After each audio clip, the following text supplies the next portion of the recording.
Hello, I'm Tina, joined by Victor. Welcome to Digital Voices. Today we're tackling one of the most fundamental questions of our time, a question that cuts through all the noise of our fractured political landscape. What does it truly mean to be an American? And let's be clear from the start, we're approaching this from a constitutional conservative lens, because we believe that's where the honest answer lies. Being American isn't determined by your zip code or your family tree. It's defined by your allegiance to the principles enshrined in our Constitution. It's about whether you understand and embrace the revolutionary idea that government exists to secure our God-given rights, not to grant them. In an era when many seem willing to trade liberty for security, when constitutional principles are dismissed as outdated, we believe it's time to remind ourselves of what made America exceptional in the first place. Absolutely. This is what sets America apart from every other nation in history. We're not bound together by blood or soil, but by sacred principles. We're not a tribe or an ethnic collective. We're a republic founded on revolutionary ideas that changed the world forever. When we say American, we're talking about something far more profound than geography or ancestry. We're talking about a covenant with liberty itself, a commitment to the radical notion that government derives its power from the consent of the governed, not the other way around. We're talking about allegiance to limited government that knows its place, to the rule of law that protects the weak from the powerful, and to individual liberty that cannot be voted away by majorities or surrendered to bureaucrats. This is why constitutional conservatism matters so deeply. These aren't just political preferences, they're the pillars that hold up civilization itself. Every person who takes that oath of citizenship, every generation that inherits this republic, must choose. Will we preserve these founding truths, or will we let them slip away into the dustbin of history? Right, and this comes from thinkers like Judge Robert Bork and Justice Antonin Scalia. They both saw the Constitution as more than just a document. Bork even called it the most successful constitution in history, precisely because it protected individual liberties while maintaining order. I love that point. What stands out is how America's identity is based on ideas, not a shared ethnicity.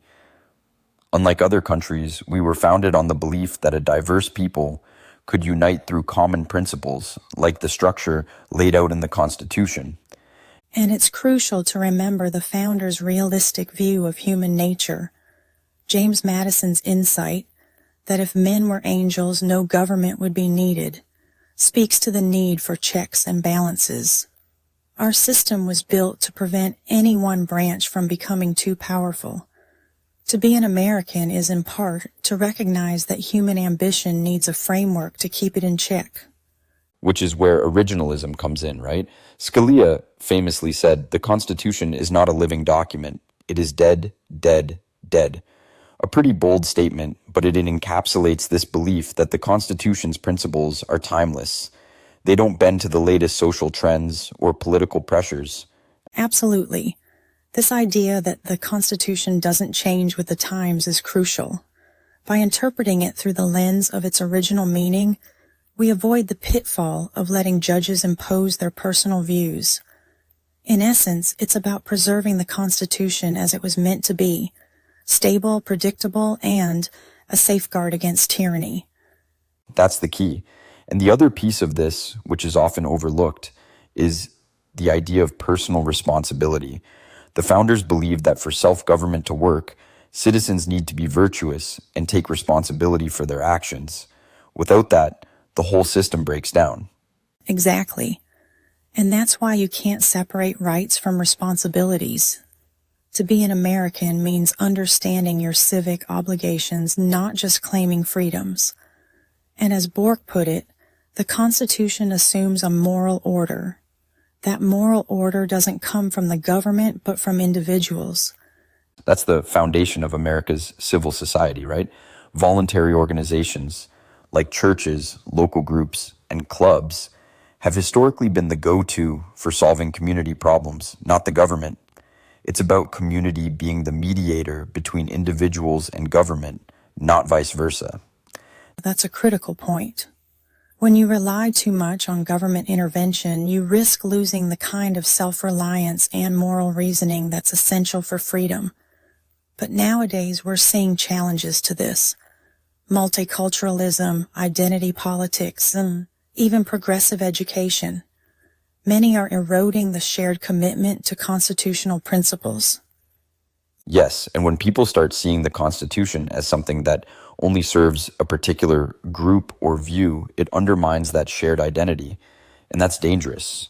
Bork warned about cultural relativism. Without a common moral framework, it becomes almost impossible to agree on what's right and wrong, let alone on the structure of government. It's a slippery slope. Another big issue is the decline in civic education. People can't defend what they don't understand. As Scalia said, most Americans don't even know what the Constitution says. If citizens don't understand the principles of self-governance, they're vulnerable to demagogues promising easy fixes to complex issues. Which brings us to bureaucracy. The rise of unelected bureaucrats holds real dangers for constitutional governance. It's a departure from the idea that elected officials should be accountable to the people. And this isn't just about politics. It's cultural too. It's about renewing the sense of shared responsibility and respect for the Constitution, which requires reforms in education, but also a cultural shift. It means teaching young Americans about the importance of civic virtue, personal responsibility, and constitutional principles.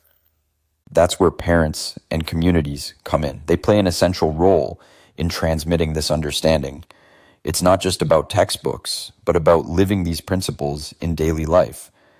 When children see their parents engage with the community or defend constitutional principles, that's how the next generation learns to carry the torch. Let me be crystal clear about what it means to be an American.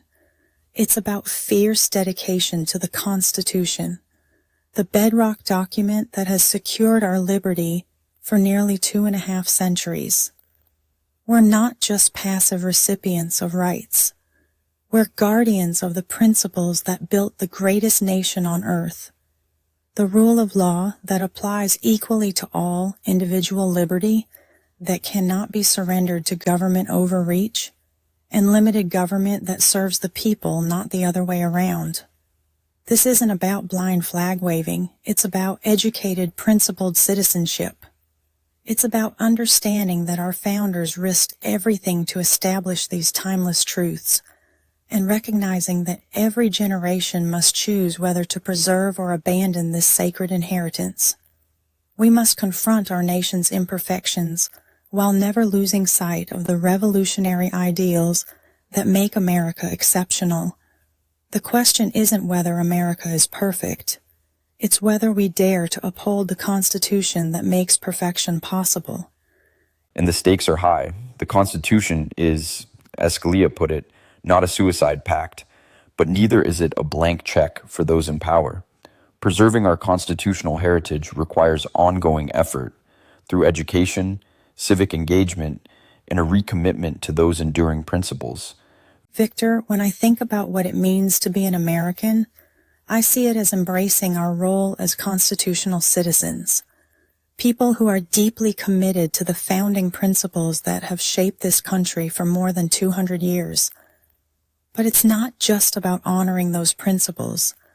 It's about actively working to preserve and strengthen them so that future generations can inherit the same freedoms and opportunities we've been given. Thank you, Tina, for those thoughtful insights.